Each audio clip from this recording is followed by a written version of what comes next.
And being reclassified. 2 cells of antisocials were located earlier.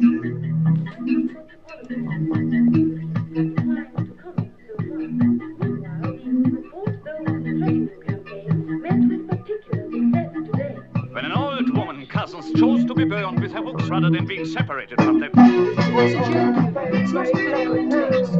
You would like to think that you do? Don't be silly, Montague. Things like that don't happen. You mean you don't want to hear about it? I saw it. Well, my husband says... Oh, your husband. You don't even know where he is, your husband. Montague. Of course I know. He's been called on reserve for some field training. Or to fight a little war, perhaps. You never know, do you? Why'd you call it that? Well, even if he was, what about it?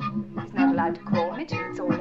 Plenty about a week or two. Anyway, he'll be all right. Point about horses, if you want to call them that. It's only other women's husbands who get killed in them. That's true. I never knew anyone who got killed in a...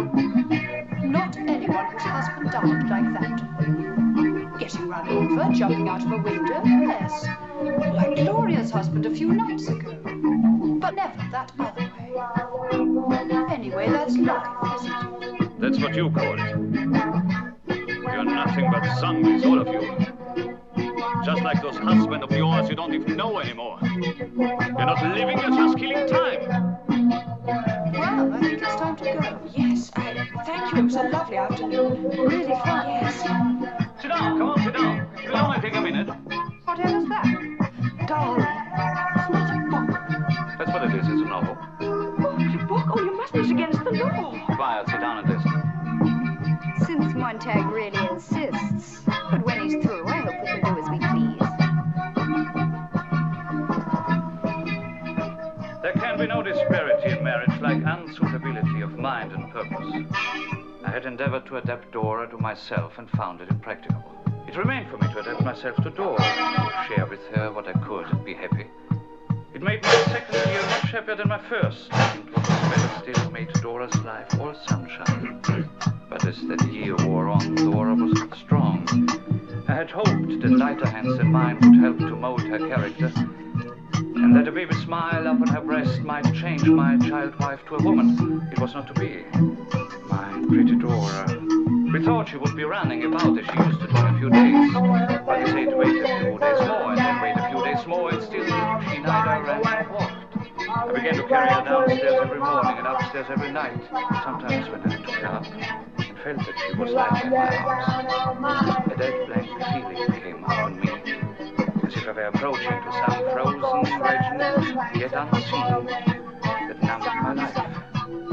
I avoided the recognition of this feeling by any name or by any communing with myself until one night, when it was very strong upon me, and my aunt had left her with her parting cry, "Oh, goodbye, little Blossom."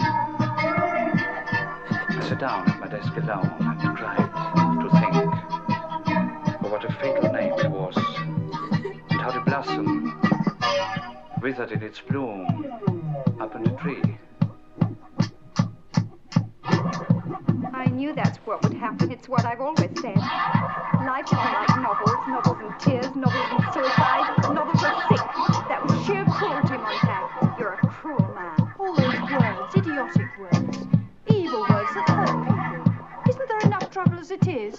Why disturb people with that sort of filth? Poor Dora. Bye, mister. You were having such a nice party. Such a shame.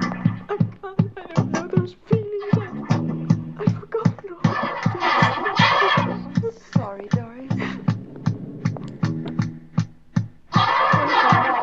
I'll be all alone. I won't be popular anymore. You won't be with me in the family anymore.